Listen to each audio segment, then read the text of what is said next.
Glasgow's in the middle of a huge transformation. I was born just over here, and I was brought up just down the river in Partick, and I went to school in Govan, which is just over there, all on the sides of the River Clyde. And the biggest change I've seen in my life is the lack of shipyards on the Clyde. And now there's more pleasure on the Clyde. I think the River Clyde is unbelievably special. The River Clyde is the reason for Glasgow being here. When Glasgow was called Cleishew and the Clyde was called Clutha, that's why people settled here. The Clyde was the sole reason for people to settle just along the road there, near the Mollendiner Burn. And then it grew from there, just along there in the east. And I've played over there at the Armadillo, and there's cranes everywhere. There's an atmosphere of moving forward. Glasgow isn't the shipbuilding steel coal town that it used to be. It's a shame because I kind of miss it. Guys my age, because I'm nearly 70, and I miss the wet Glasgow, the dark evenings where the cobbles were wet and you could see the neon reflected in the cobbles in Hope Street.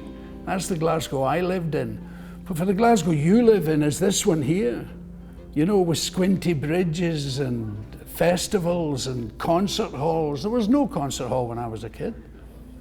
So it's brilliant.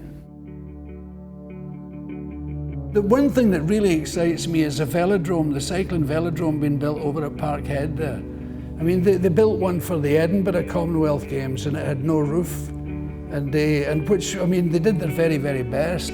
But when it rains, I mean, it makes that thing unbelievably dangerous. It's at the wall of death. And she said, but we've got the real thing, and I'm really looking forward. I've never seen a cycle race in a velodrome. I've been in a velodrome and I've seen cycle racing, but I've never combined both. And I'm really looking forward to it.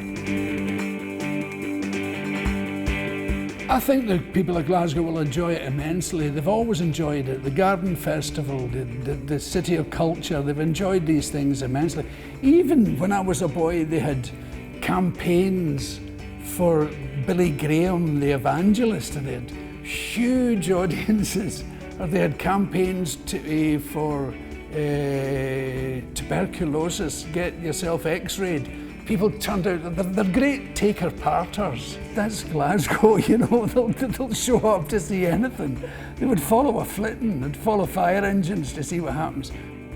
This is the only town I've ever seen, apart from Liverpool, where people walking along the street will ask directions of a person walking the opposite way, and they'll say, oh, I'm going there myself, and turn around and take you. And maybe even stop off for a pint on the way.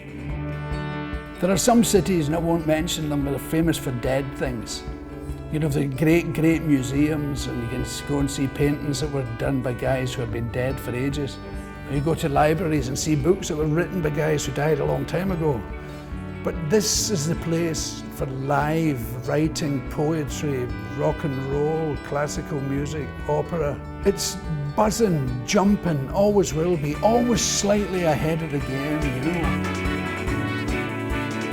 It's got music written all over it, dancing written all over it. I love it.